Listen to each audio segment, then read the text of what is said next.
Welcome back to another Mr. Robot Monday. If this is your first time joining here, my name is Sam. I own savagehack.com, where I have a ton of blogs, videos, training, all kinds of things associated with that in the realm of hacking. So if you want to learn how to hack, feel free to hit up my website. I'll actually display it here if you want to hit up savagehack.com. We now have merch available. We have, Savage Hack beanies, t-shirts. We even have blankets, like throw blankets, all kind of merch. Helps out with the site. I do like to keep all of the training and everything free, but it does help out with the site because the site is not free itself. So be sure to check it out. Check out some of the blogs that I've done, some of the live streams, some of the videos, and of course, I have all of the Mr. Robot Mondays recorded here. So yeah, be sure to check that out. So today, what I'm gonna do, and I thought I already spawned it. I'm gonna do a Windows machine this time. I know I've been doing a lot of Linux machines lately. But wanted to kind of switch it up a little bit because it's been a while since I've done a Linux, ever since I've done a Windows machine. So I kind of want to stay on top of that as well. So I found a easy Windows machine called Return, which I'm booting up right now. And it was created by Mr. Reboot, not to be confused with Mr. Robot. So Mr. Reboot, shout out to you. Hopefully we'll get through this machine in ample time. TTY. Hey, what's up, brother? How you doing? Yeah, man. I've been stuck on Linux machines lately, just trying to get back in the groove of things. So definitely wanted to switch it up, go to a Windows machine. I was actually kind of playing around earlier on some of the training that I've been recording and had a lot of Active Directory type stuff in there. And I was like, you know what? Let's just shoot over towards Windows. Let's start getting, more of an approach on that. So yeah, we'll let this boot up here so we can get an IP address. I'm just going to refresh the page. Still booting up. I thought I already had it booted up. That was my fault. I guess I didn't actually click the button then. So yeah, once this gets booted up, I'll go ahead and start this, but I swear, man, it's like you read my mind half the time. Like I'll go to do something on here and you've already got it typed out. Like, hey, this is what I would try. And I'm like, yep, absolutely. That's awesome. All right. Let me go ahead and close that out. We'll wait for this thing to boot up. I went ahead and, yeah, okay. I wanted to make sure I actually started the VPN for it because that would explain why it hasn't booted up yet. I feel like I'm tripping on this. I'm pretty sure I had it booted up, but something might have happened. I don't know. Because I hate to make you guys wait just staring at the screen like this, but let's see how this one goes. Actually did one of the Season 7 machines this weekend, the Titanic. Ended up completing that one. That was actually a good machine. Highly recommend that one. I haven't had time lately to, hit most of these for Season 7. Season 6, I did quite a bit. I did have quite a bit of time that I was actually on those, but this is the first one from Season 7 that I've done. If I do get more time next weekend, I'll probably try Backfire or Cat and then kind of work up to Big Bang. But we'll see. We'll see how I do. All right, let's go back to this machine. Is it booted up yet? Whoops, that is... Where am I? Oh, it's up here. Nope, still booting up. I'm doing it right now. We got stuck on a foothold. Found the exploit in vhost, but can't figure out where is the dude. Yeah, that part alone took me probably about 4 or 5 hours. Like I was, on that Titanic box. There's one specific website that I was able to find out exactly what that database name is and where it's located. So it took quite a bit of Google searching. It is out there. I could probably throw you a hint, but I kind of don't want to just because it's an active machine. But yeah, as long as you find out like where it's actually stored and the general name, I'll kind of throw out that hint. If you find the general name of that database, you'll be able to find it, man. But yeah, super, super frustrating. All right, come on. Why is this taking so long?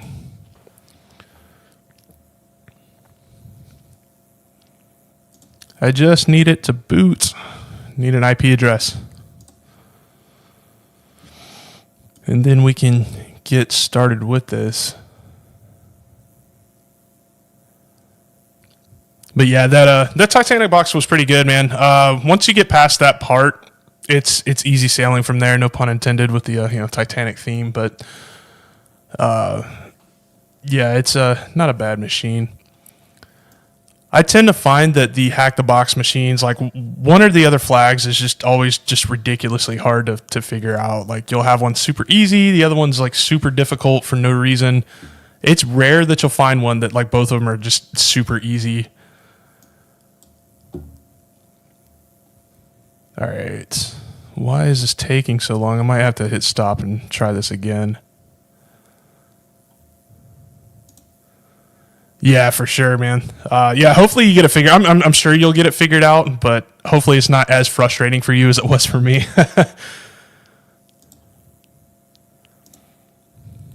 Just goes to show how the grade throws. Yeah, exactly. And that's a good point too. Is you'll go through some of these and they'll have like the ranking on how like realistic it was or what vector it was, so you can kind of see your weak points at like what kind of attack vector you're working with there. So it's kind of interesting that in that perspective. All right, I'm just gonna hit refresh. Let me. This is odd because I'm pretty sure it was already booted up. Let me go ahead and stop this. So let me go ahead and rerun. All right, got that open up. Let me just stop, terminate, and then do it again.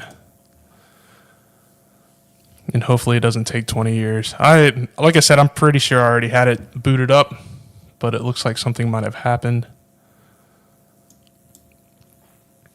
And if this is your first time here, I do the retired machines from Hack the Box. I can't do their active machines as I don't want to violate their terms of service. I know a lot of people put like walkthroughs and stuff out there, but I don't want to be that person to get caught up in that mess and legal regards and whatnot. So I'm just sticking to the retired machines for now.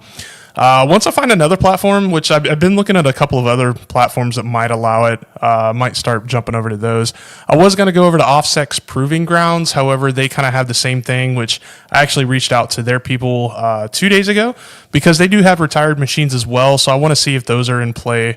But they may not be as I guess new as the retired machines here. Yeah. Vuln Labs was one of them that I was thinking about using. They do have a lot of the same retired machines that Offset has. So I just want to make sure that I'm not kind of crossing into any kind of boundaries there before I just start doing those. Oh man, this thing is killing me. I'm gonna label this one as hard just because it was difficult to boot up. Like I don't understand what's going on right now.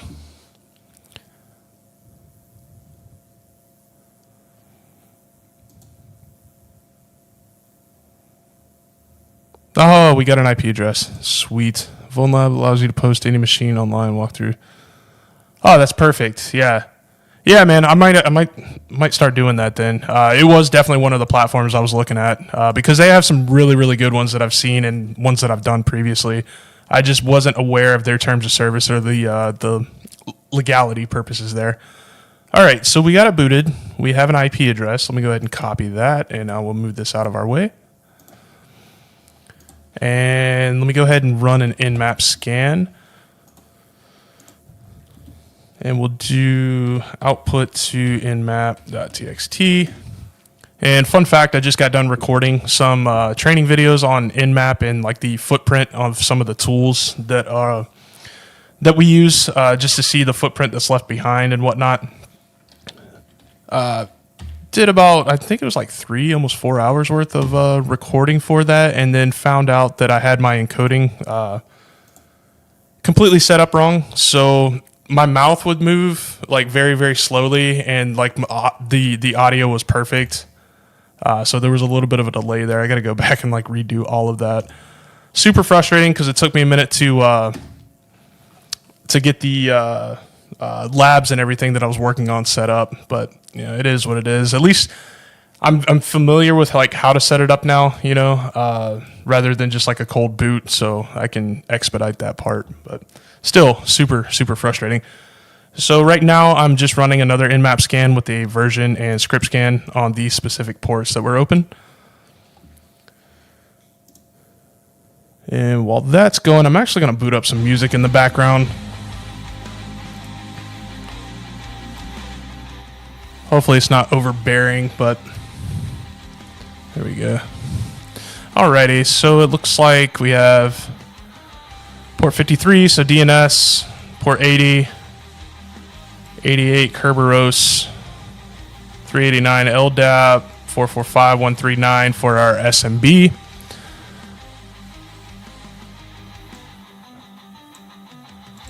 See a printer. All right, there's a lot going on here, so I think the first thing I'm going to look at is port 80.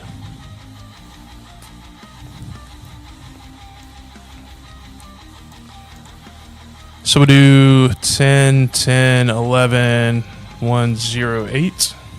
We'll check out port 80. So HTB printer admin panel.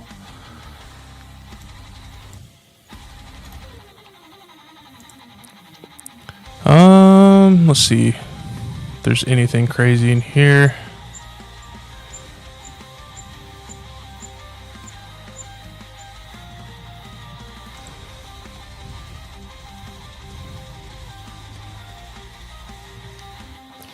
Fun fact, this is a quick way to see if there's any subdomains listed within a page that you come across.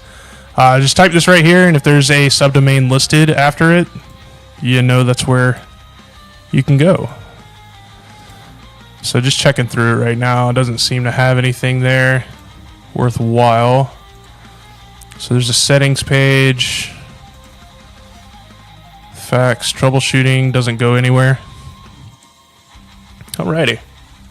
Settings. What else do we have open? I don't know if I can leverage that.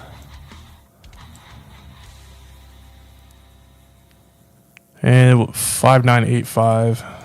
Let me open that too. We'll just take a peek in there.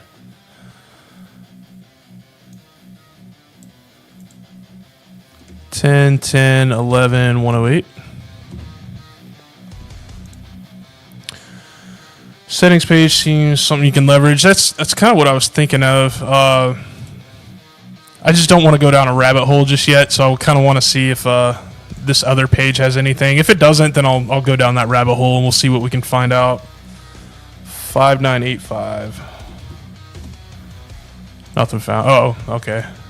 Oh yeah, it even said not found. Never mind. All right, so maybe that is our way.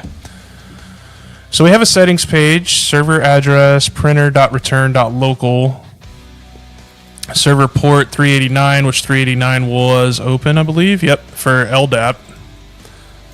Okay, and return.local is the domain name there, so printer.return.local makes sense. Leave 5985. Yep, you would be correct. Absolutely. Windows Remote Management is that port. It's been a while since I've used it, so I kind of forgot. So thanks for that reminder, man. Alrighty. So it looks like a service account for service printer, and then they have a password, which is all start out. So let's see. So how can you leverage this? Let's do some Googling here. Printer settings page.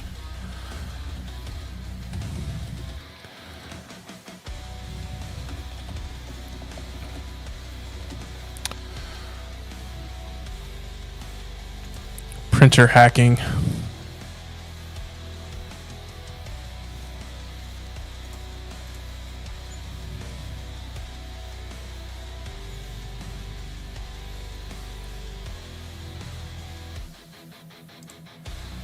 Let me know if you need a nudge. I have a clue on what you can do to leverage the settings page. Cool, man. Sounds good. I'm just going to do a little bit of Googling. If I get stuck, I'll let you know.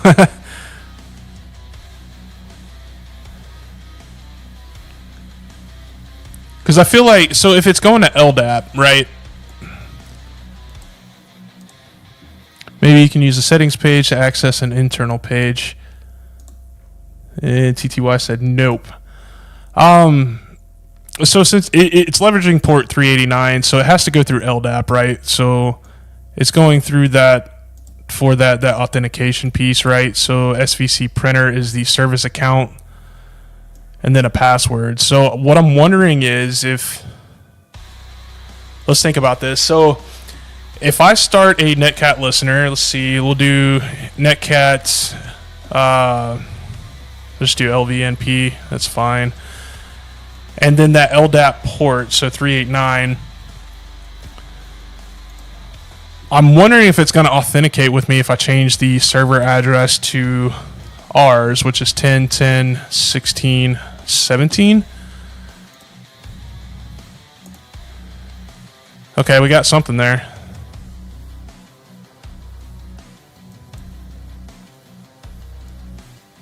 Is this a oh, this must be the password then. Yeah. So yeah, it's trying to authenticate via LDAP. Yeah, so that's just what I thought. So that the 389, if that wasn't there, I would be a little lost right now, but okay. So we have a password. Was port 22 open? No. All right, where are we going to use? Oh, wait. Let me see if we can log in via Windows Remote Management. I don't even know if I have it installed. Yep, Evil Win RM. Let's do this. So we'll input that password there. Oops. And I may need to, I just now saw that. Yes. Alrighty. Actually, yeah, that'll be fine. Sometimes you'll need to add in slashes there for these passwords in case it runs as code. This was from previous, whatchamacallit, CTFs there. So SVC printer, we'll copy that username.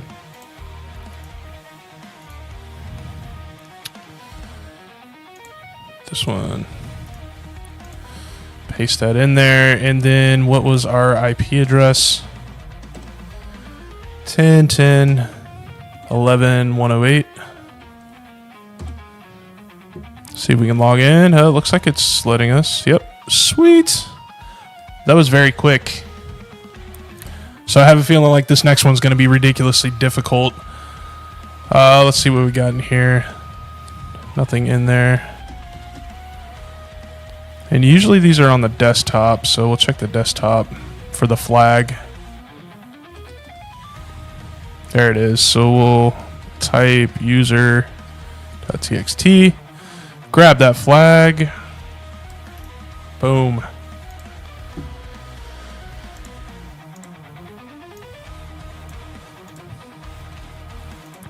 You know what? I feel like I've done another CTF that was like that. It may not have been this exact thing, but it was very, very similar. It may have been an OffSec one, now that I'm thinking about it. But yeah, that's okay. So if you don't understand what just happened there, we have this printer page, this printer settings page. This service account right here, so it has the username and the password. It authenticates through what they had there, which was like printer.return.local, I think it was. So and then it goes on port 389. So it's trying to authenticate anytime it accessed the network there. And so what I did was I sent that authentication piece over to my IP address and then set up a listener so it would try to authenticate with me instead of the actual LDAP server. And then in the process, it left that plain text password there. So now that we're in, I know I've spoken about it before. I'm actually going to download WinPeas, which is the same thing as LinPeas. It's just for Windows. So it has a bunch of different scripts that'll run on there.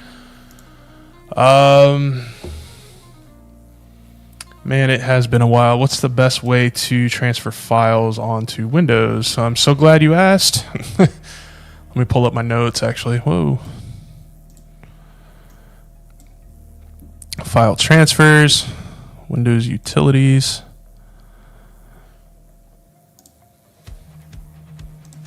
And TTY said, yep, also to include, they should have the secure version of LDAP so it's encrypted. Correct, LDAP S.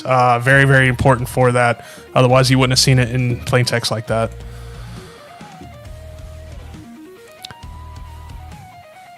All right. Probably the easiest way would be just a PowerShell one-liner. Let me look that up real quick, actually. And if not, I'll just use cert util. It's just been a while since I've done a Windows machine, man. It's been a while since I've done any of this. So let's do. I tend to just use curl, which is an alias in PowerShell. Very, very true. I just don't remember the commands from it. It's been a little bit. Let's see, file transfer.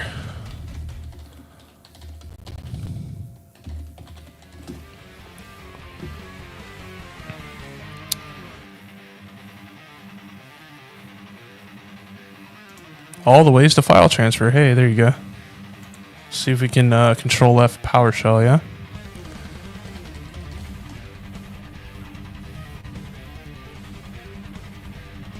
There we go. That'll work. Alright, so the first thing I need to do, I'm going to change directory into downloads because that's where I have that winpiece.exe file. I'm actually going to start a Python server on port 8000.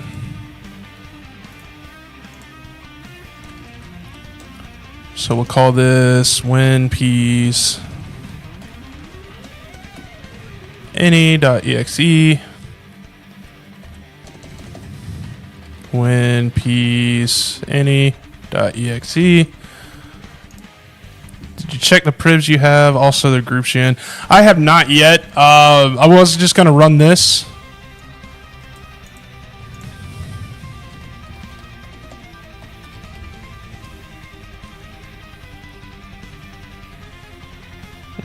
Oh, I don't remember on. Yeah, it was who am I / priv, right? Or is it space? Who am I? There we go. Yep. Yeah, see? That's how long it's been, man.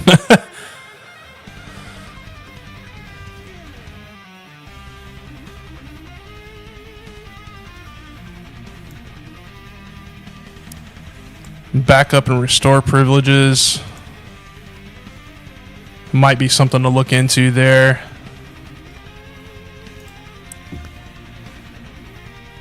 Alright, what was it? Port 8000. And then the IP address is 10.10.16.17. Cool.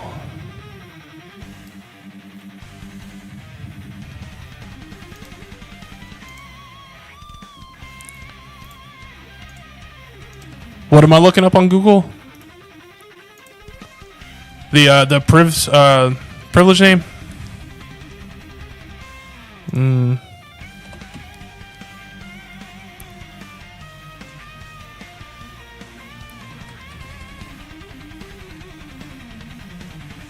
The SE backup? Okay.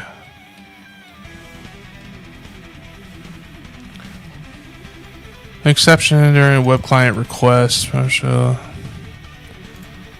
see. SE backup Windows Privesc.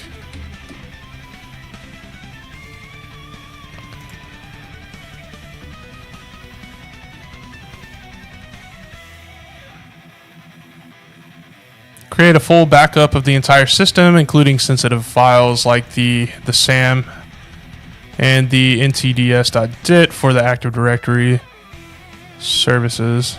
So that definitely is something to look at there. Let me see what our groups are in. Who am I all? Let me check that out real quick.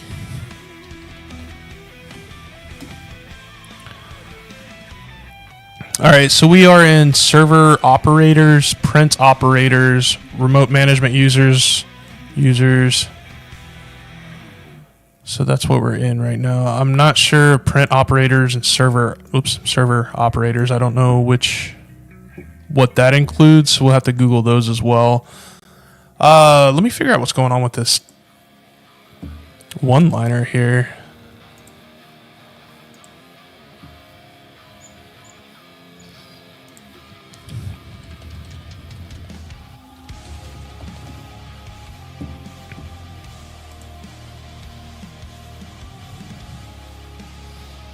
That's what I was looking for. Invoke web requests. That's what I meant to get.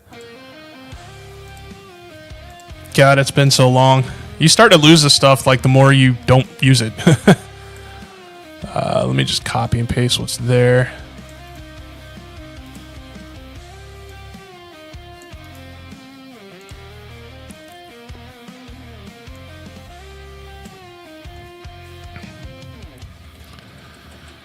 All right, we'll do port 8000 and add in our IP address here.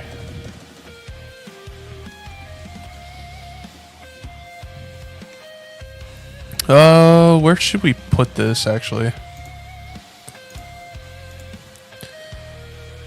We'll just put it here on the desktop. That'll work.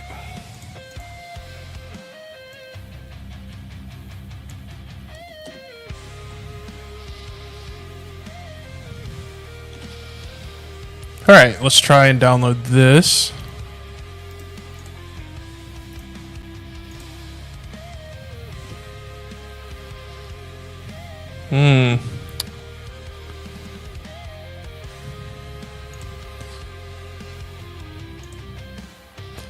Also forgot you can upload files from... Oh, yeah, you're absolutely right. Yeah, that's a good point, man. Yeah, it's just the command, or the upload command, right? Upload, and then, do I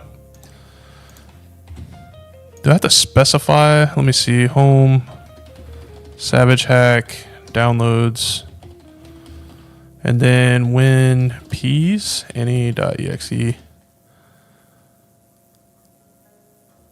There we go. Yeah, you're the man. Thanks, dude. I totally forgot it had that feature in there. That's awesome. Yeah, I still need to go back and through like my file transfer notes and stuff because this was all from like OSCP. I haven't really touched it since then for these Windows machines. That's wild. Anyway, good stuff. So yeah, it's going really slow, but it's going. It's actually a pretty big file, I believe. Let me see.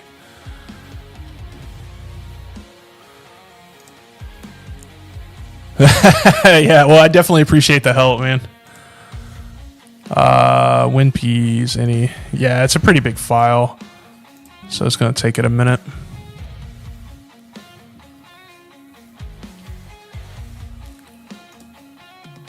But that's all good.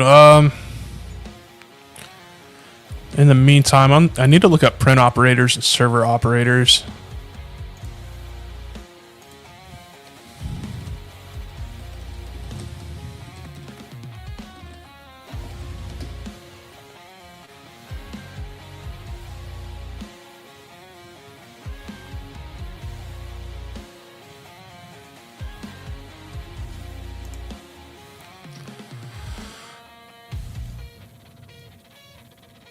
Backup operator. Wait, we weren't backup operators, were we? No. So we may not be able to use that backup privilege. Print operators also comes with its own privesc, if I remember correctly. Okay. Oops.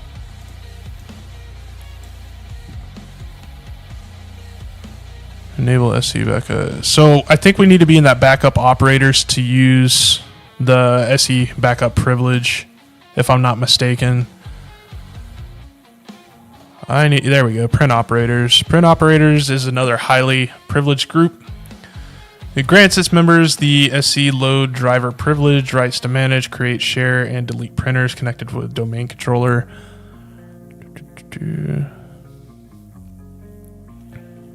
Compile CPP file.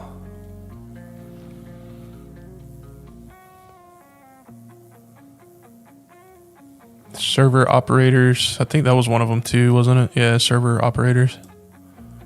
Oops.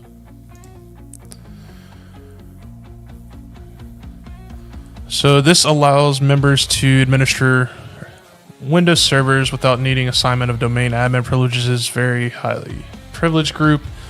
that can log in locally to servers, including domain controllers.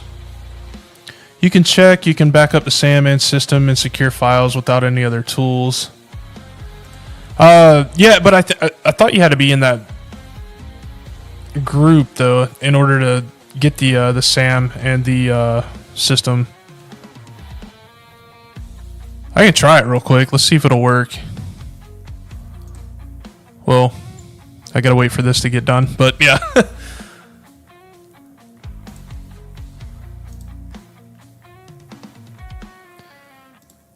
Let me. Where is? Did I save that password? Of course I didn't.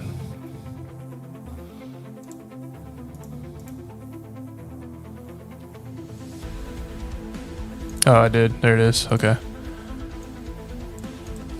So let me use evil.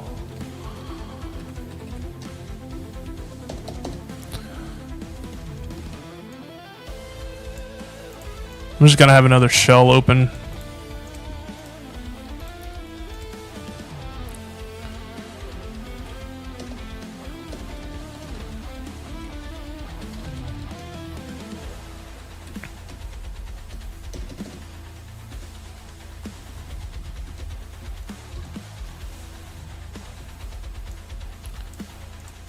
Yeah, it's still going. Alrighty. Yeah, let's try that, man. Where is... Let's see if we're able to save them.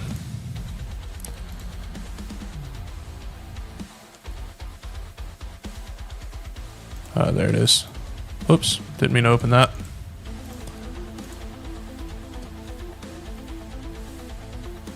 Oh shit, whoops. I just did it twice for some reason. Okay, it did save. So now I can use, what is it, SAM2, whatever, SAM... I forget what it's called. Where is it? Trying to pull up my notes real quick.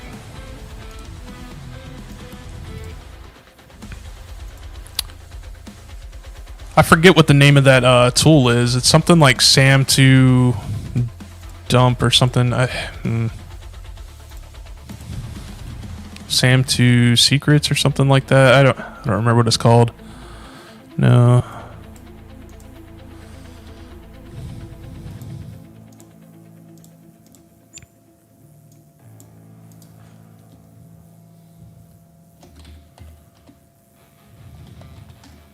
I don't remember what it's called. Man, drawing a blank here. Secrets dump. Yeah. That's it, man. Yeah, thank you. Hey, LS Gunter. What's up, brother? How you doing?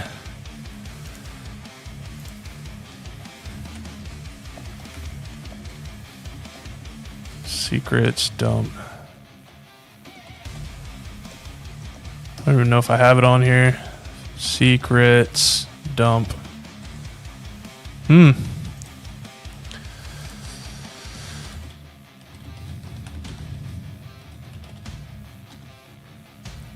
Okay, so I do have it in here in one of them. In packet, that's why. Okay, so.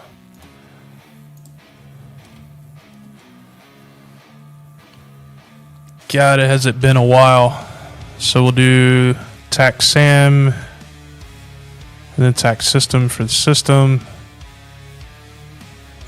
Alrighty.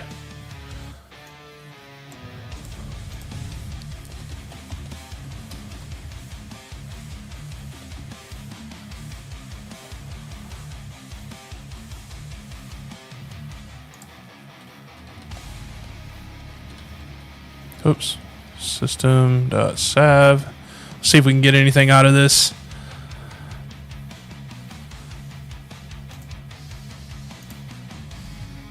Working through HTB Academy. That's awesome, brother. How far have you gotten through that? What are some of the modules and stuff that you've done?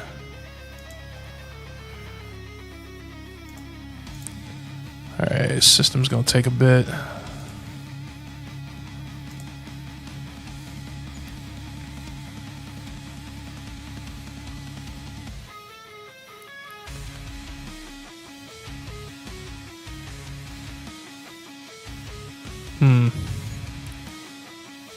What was the other thing? So service operators allows member to administer Windows servers. Okay.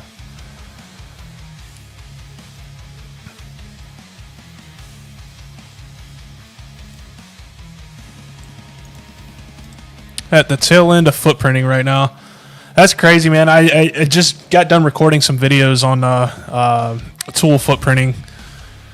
But of course, just like everything else I do, man, it messed up and I have to go back and redo it. The video encoding was like messed up. So it looks like my mouth is like super delayed when I'm talking, but the audio is perfect, you know, like a bad movie. So I have to go back and record like 3 hours worth of work, but it is what it is. I enjoy it. Still letting that download. I am curious about this.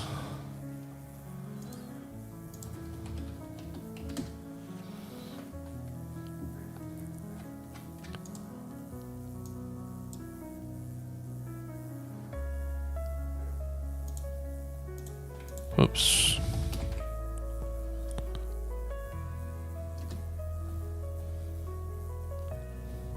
Not sure what I did there.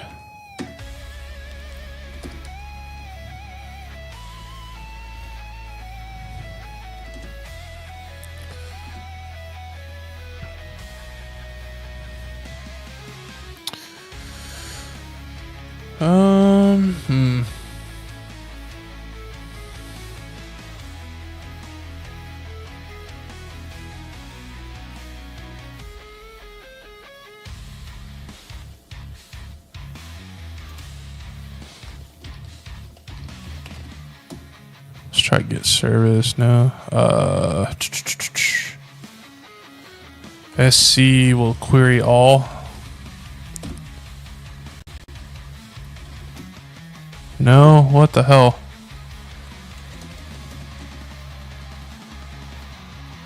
I forget how to list them all.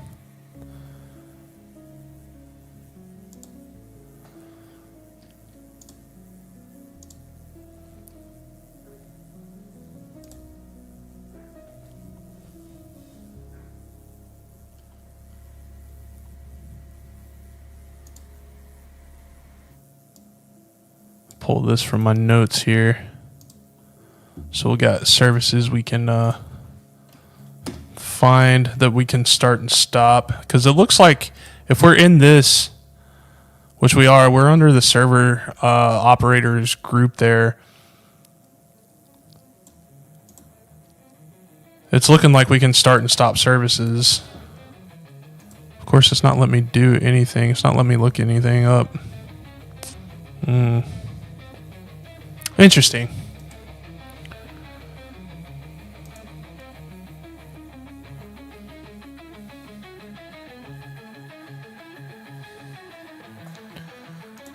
I'm gonna pull some other stuff from my notes here. That's wild that it's not letting me.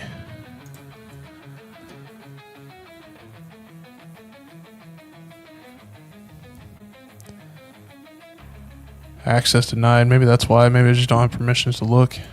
Alrighty. Not a big deal. We'll look at this other one. We should have.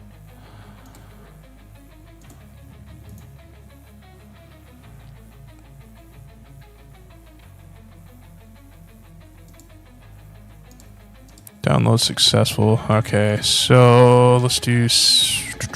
What was it?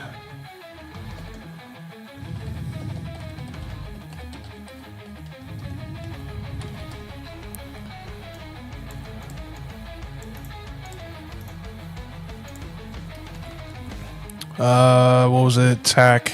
Sam will do.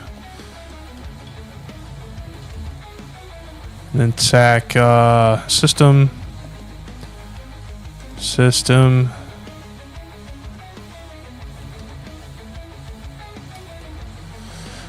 There's something else I'm supposed to add in there. I believe it was the domain name, if I'm not mistaken.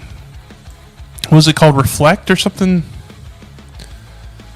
I know I saw it somewhere.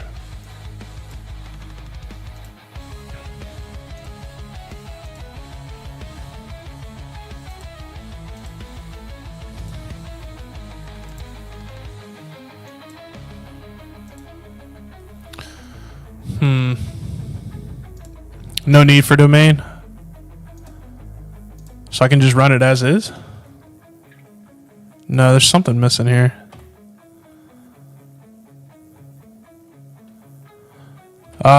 Yeah. Okay. Nope. So we have Sam, we have system.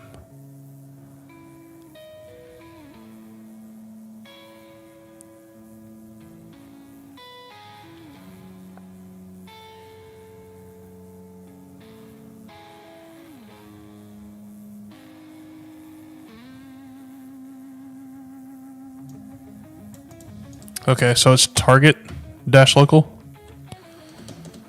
Maybe.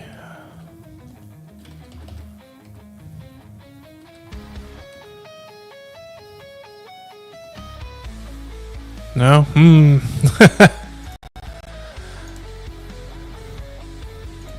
It has been so long since I've used this tool, man. Secrets. Done. Actually, I may have this saved in those notes as well.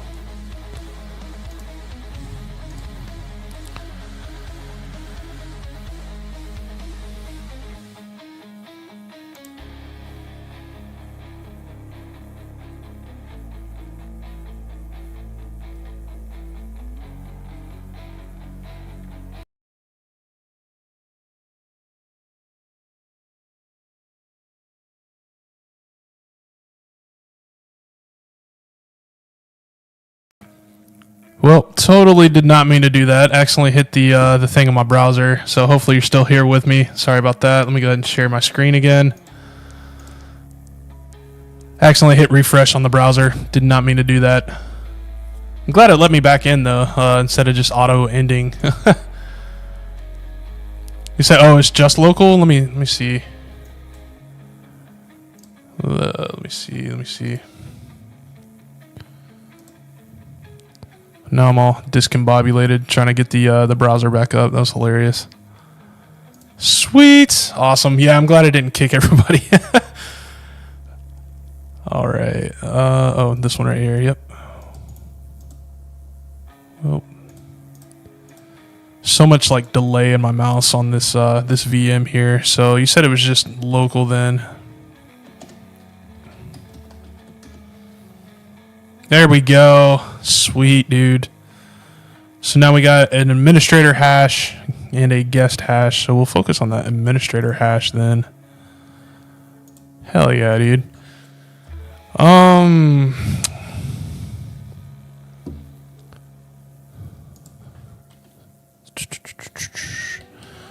Let's put this into, do a nano windows.txt. And then we'll use John. I'll use the RockU. Windows.txt.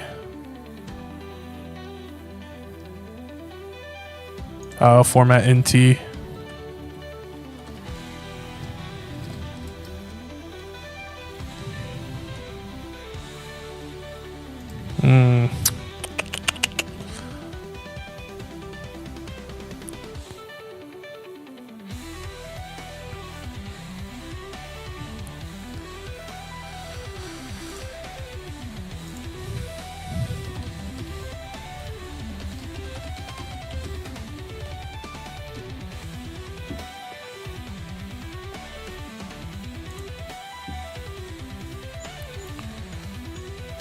Don't remember there's a specific thing I need. Format NT.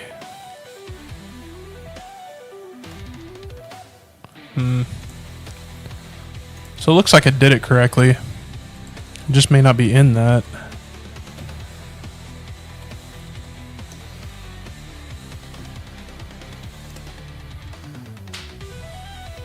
Oh. We'll try pass the hash first. Usually that's how you pwn them in Hack the Box. We can definitely try that. I'm just going to let that run in the increment. Actually, hold on, wait, what did that... Okay, so fun fact, and you'll learn this actually. Let me stop this from cracking. You'll learn this in OSCP. This is actually not a password. This hash right here doesn't amount to anything, and this is like the default hash that's included within there if there's no actual password. So I definitely recognize that. I should have spotted it a little bit sooner there. You see how they're all the same, right?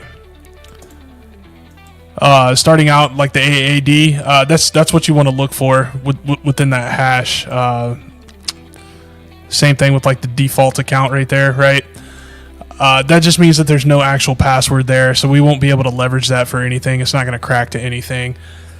Yeah, I'm glad they taught me that in OSCP2 because this probably would have been driving me nuts for days here too.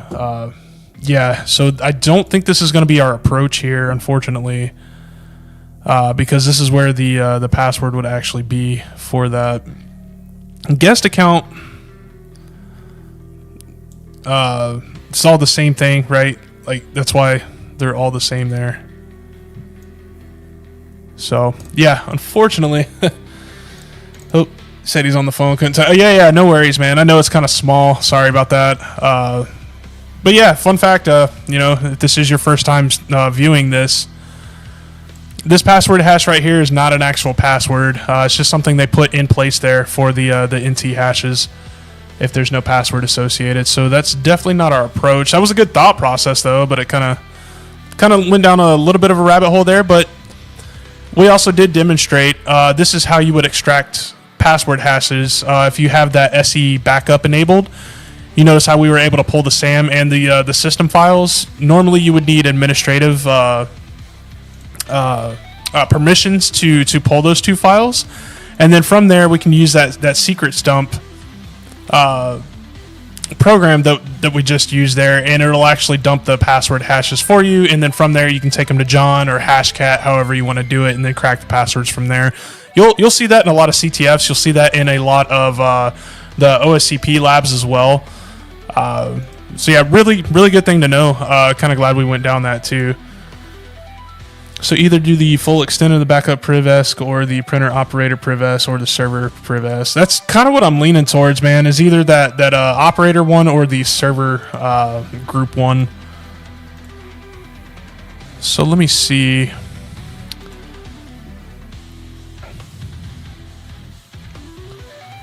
So I need the list of services is what I need. It's not, none of the commands I'm giving it are working to find those services.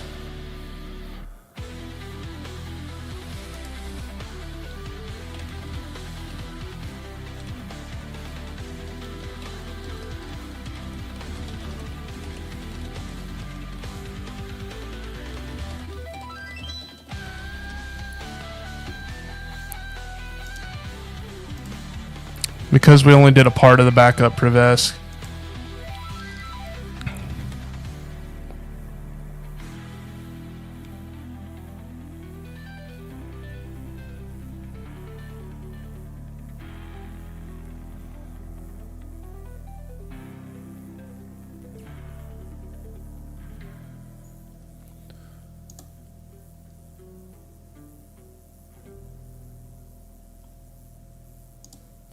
All right, I got my notes pulled up here. Let me try a couple more commands to see if we can see these services running. I don't know why. So I think we don't have privileges on a lot of this. Get service may require other privileges.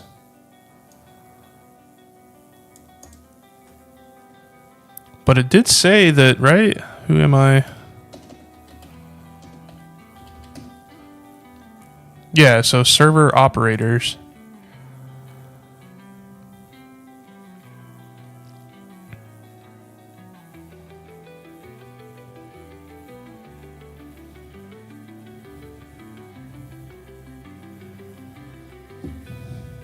Oh, wait a minute. Hold on.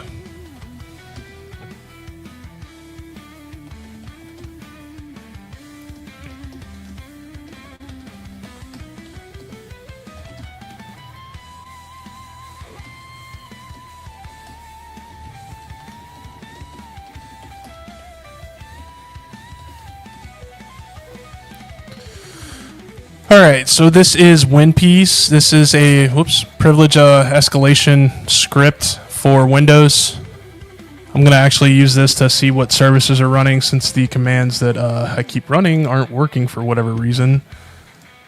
You said type services. So that's all I needed to type was services.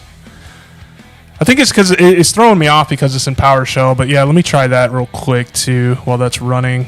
Don't need that. Don't need that. Hey, how you doing, brother? I appreciate you tuning in.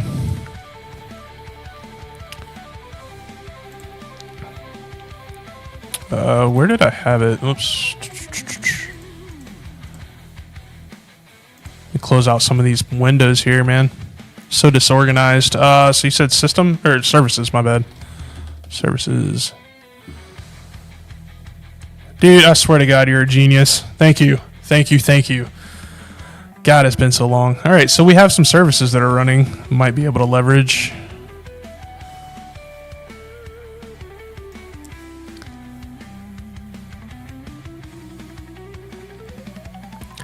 So it looks like these are services that I'm able to run. I don't know if that's the administrator, though.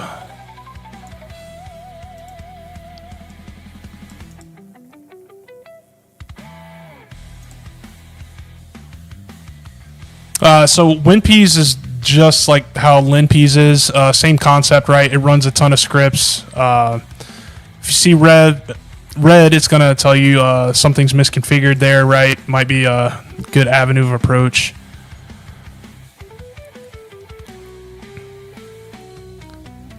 Let's see.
Unquoted space there might be an avenue. So if you're not familiar with the unquoted space, the way that Windows reads these, right, it would require quotation marks to essentially avoid that space. Otherwise, it's going to start looking for things that are in this folder of VMware rather than VMware tools. So we could actually set that up with a reverse shell to be executed, since the way that it works is if you were to run this specific service, it's going to start looking for that file in the C drive first, then it's going to go look under program files. Same concept here, how program files has a space there. It would actually look in a C program file first and then look in program files. So if program doesn't have that, or if there's a folder within program, it's going to look within there too, right? So it just kind of goes just like that, like back and back and back until it actually finds what it needs to execute. So that's interesting. I'll keep an eye on that.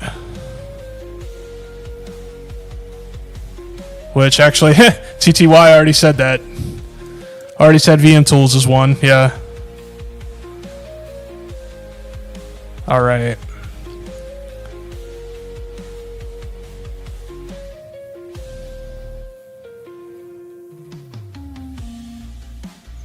Saw path injection.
Alrighty, so that didn't really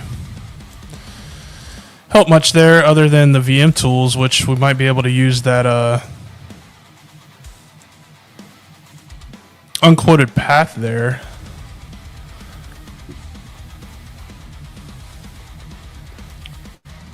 We can check that out.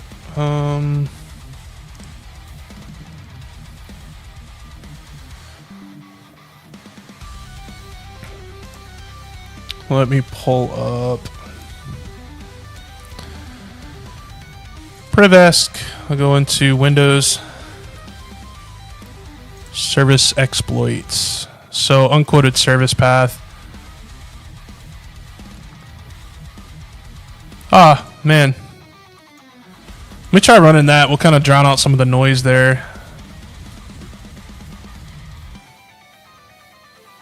That way it'll focus on that specific thing. I forgot you could break WinPs down into certain small things like that, so it'll only give you what you want to see there. That's wild. That would have saved some time there too.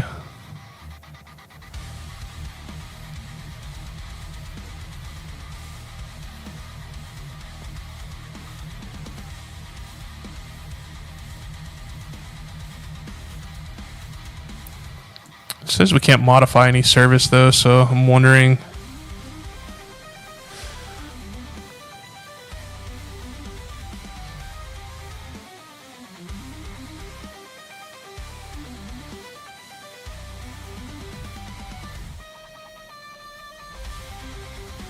There was another program too, Access Check.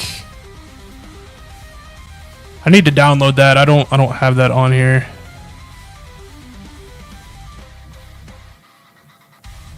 Power up, get unquoted service. Yeah.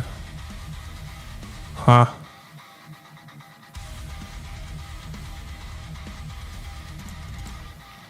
I'm still a little curious though because of being in the server operator and the printer operators. Like I feel like that's probably going to be one of our avenues there. I think I saw app readiness earlier.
All right, so I just downloaded some tools to kind of check out the processes there.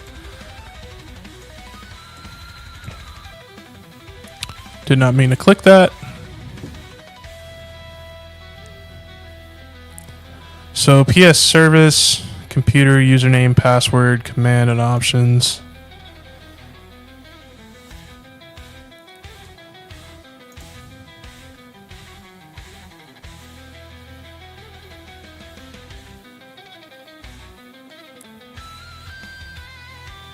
pslist.exe, maybe that's what I'm looking for.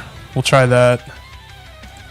So we'll upload pslist.exe.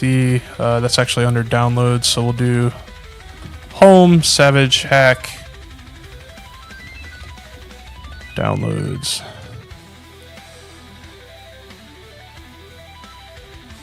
We'll try that.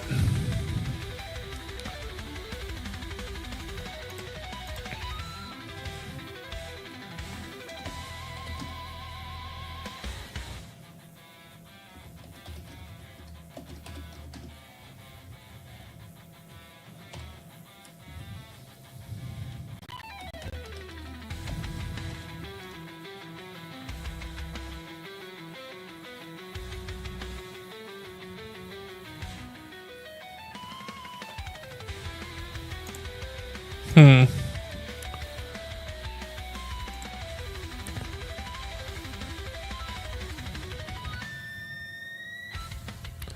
is what happens when you don't do this for a long time. You kind of forget this stuff.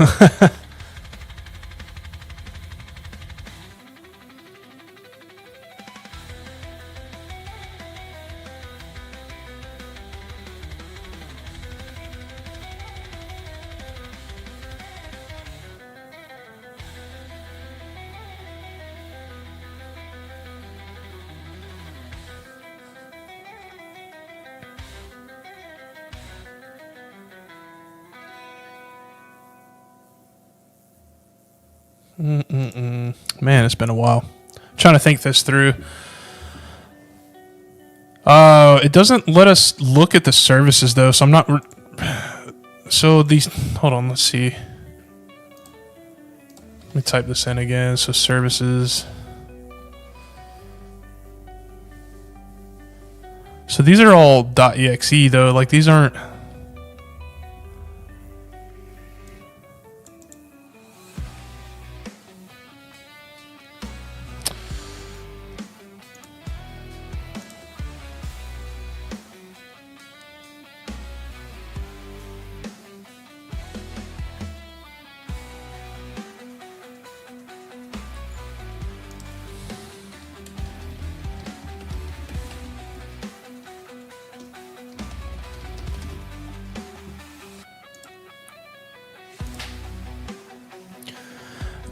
So the services that I see from typing in services, right? Like these aren't anything that's going to be run by like administrator privileges. So I'm not really seeing anything that I can leverage there. I know I can start and stop services because I'm in that group, but I just can't see the actual services, and I can't remember how to see those. And get service doesn't work, right? Like I remember it's saying I don't have the privileges for that.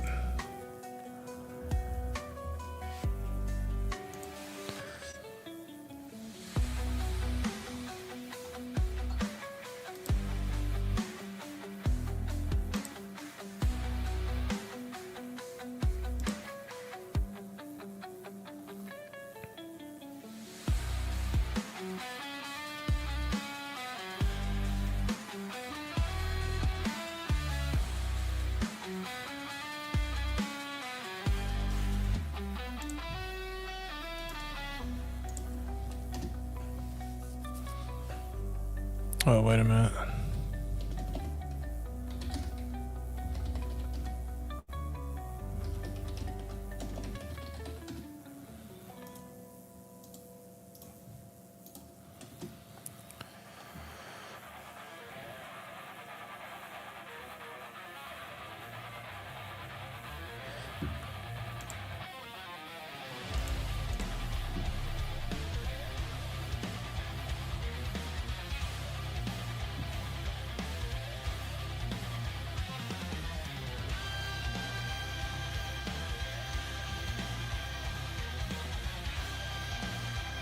Oh, this is, yeah, so this is it right here, right? So server operators, this is what I was looking for. I don't know why I didn't see that before.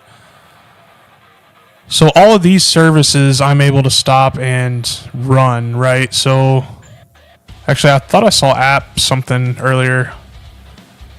App readiness, right? Wasn't that on the example there? Yeah.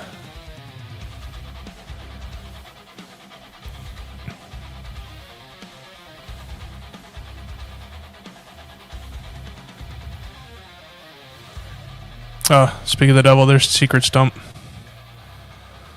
So if we modify the service binary path using sc config, we can change the path. Since we're in that server operators group, right? We can change that path into, I would just throw a reverse shell in there. Like they're adding themselves to the administrator server admin. I would just do a reverse shell. So let me grab my MSF Venom payloads and let me give that a shot. We'll do stageless.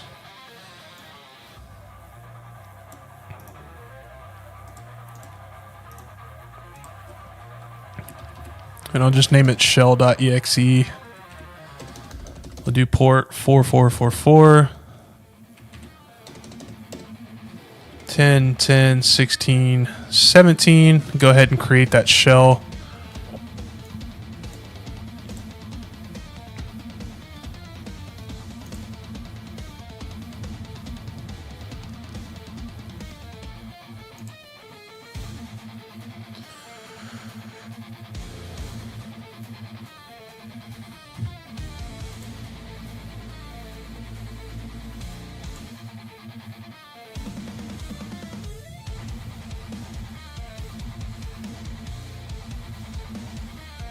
Okay.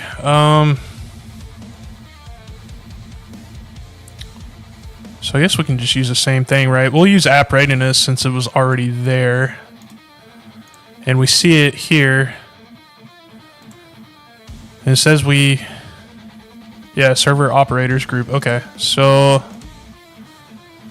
where is our, whoops, didn't mean to do that.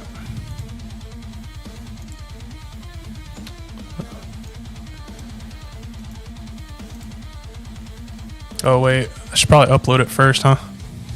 So we'll upload shell.exe. Let me go ahead and start a netcat listener.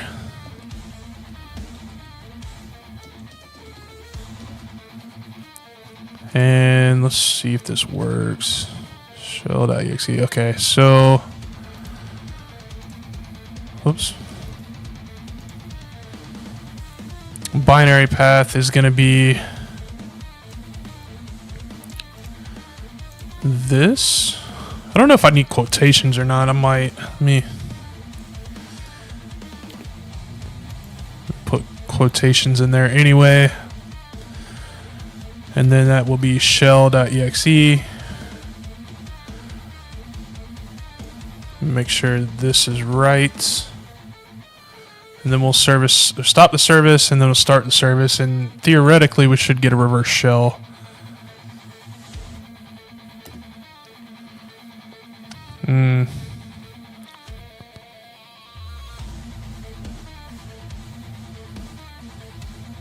Parameter not found.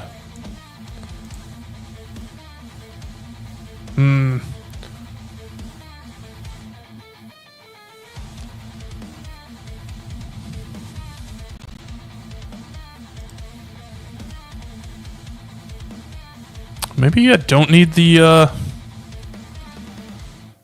quotations there. I don't know.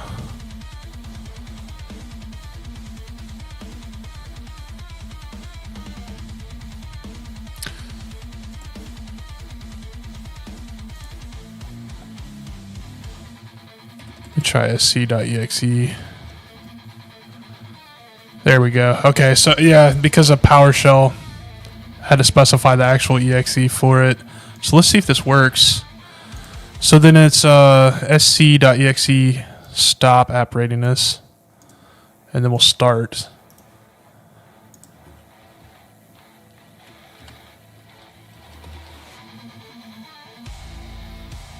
Service has not been started. Oh, let's go ahead and start it then. Yeah.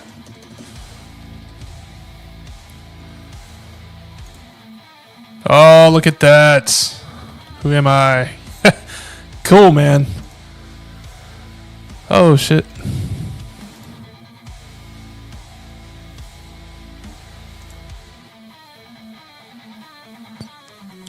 I have no idea what that means, Luna. I apologize. If you could explain that to me. I don't know what that means, but all right, so let's recap on that. I'm so glad that worked. Let me go ahead and grab that flag first. So we'll I don't remember where they're saved. I think it's on the administrator desktop. Yeah.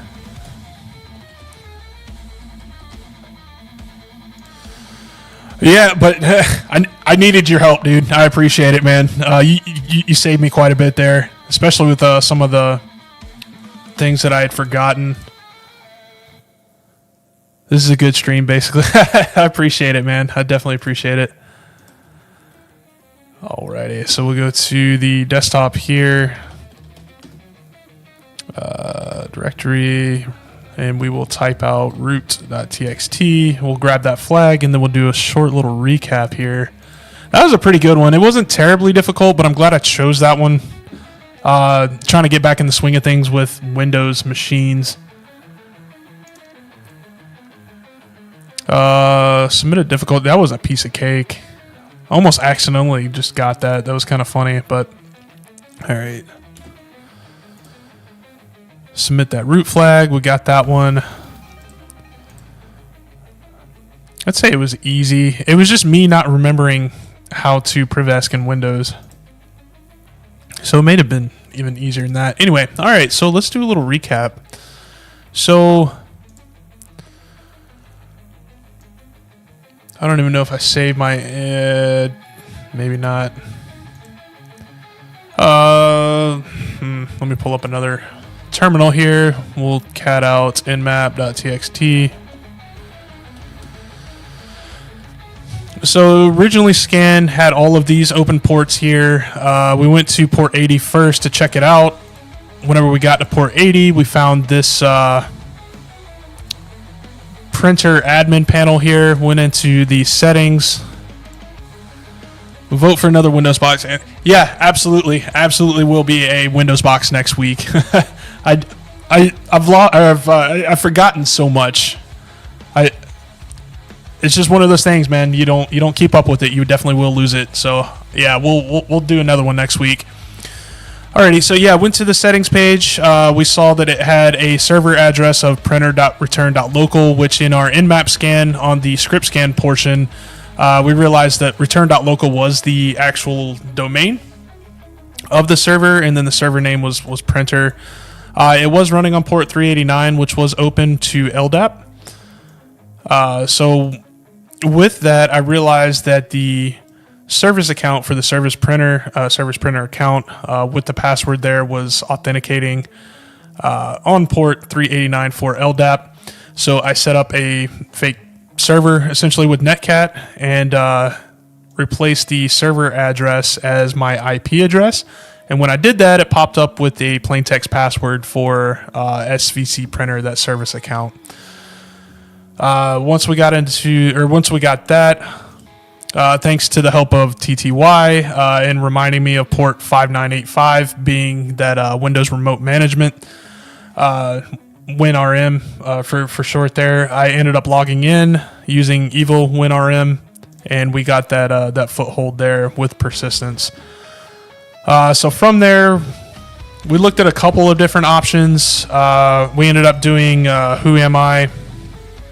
And checked for our privs, right? Oops, might help if I can type correctly.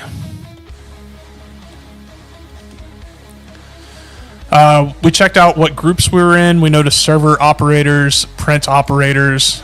This is to be expected as we are logged in logged in remotely, and this is normal things right here. These two stood out to me just because I wasn't familiar with what they were allowed or not allowed to do, but also this stuck out to me as well, the SE backup privilege. So we tried going this route and tried downloading the SAM and system files, ran those on secret dump. We dumped the hash, but realized that the hash didn't actually have any passwords in it. So we kind of backtracked and went back up to check these out. Print operators, I don't remember what that entailed on their actual usage, or was that the one we used? Oh no, so you had to compile a C++ file to enable the SE load driver privilege. I was actually going to try this one next if the route that we took didn't work. So we checked out this server operators group. We needed a way to query all of the services that we're running, so I leveraged WinPs to do that. And as you can see here, all of these services are run by, or are able to be stopped and started by the server operators group, which we are a part of. So I just picked the one that was in the example on this website here, this app readiness, but technically we could have used any of these. Literally any of those would have worked because we have the permissions to start and stop them. So I ended up using that app readiness, which I can't find it. There it is right there. Ended up using this one. Feel like you can leverage all those groups to PrivS. Maybe this box has multiple ways. And yeah, very good point. Very, very good point. A lot of these cases, you will find multiple different ways to get that PrivEsque or other vulnerabilities that you can leverage as well. So very, very good point there. All right. So what we did was we changed the binary path for that app readiness service there, and we changed it to our path that we were currently in with a reverse shell that was created with MSF Venom. And so we used, we basically set the binary path for that service to here and then to execute that shell. Then we tried to stop the service, but realized it wasn't even running in the first place. So all I had to do was actually start the service, set up a reverse shell, or a listener, that would catch the reverse shell, and then it started as the administrator, and we have hacked the box. So, man, that one went a lot faster than I thought it would. I thought I was going to be here for a little bit longer, but it is what it is. I'm going to take this W. Gonna go and celebrate a little bit, Not really. I'm probably actually gonna record some more training videos since I, messed up on that earlier. But anyway, if this is your first time tuning in, I definitely appreciate you guys viewing. Please be sure to like, subscribe, share with your friends. TTY, pleasure as always, man. I appreciate you being here. LS Gunter, I appreciate you being here as well, brother. Really good to see you guys here. I'll be on next week. Monday, it may be a little bit later. I'm not entirely certain yet. I do have some things going on next week. So actually, it may not even be possible next week. I don't know. I'll keep you guys posted regardless. But I definitely do appreciate all of you being on here with the stream with me. Hope you guys learned a little bit. It's kind of nice for me to catch up on this and to kind of dive back into it and everything. So this has been awesome. Net, I definitely appreciate you being here. LS Gunner, yep, it's been a pleasure, brother. And absolutely. I will see you guys next week. Until then, have a good one. Hope to see you guys again.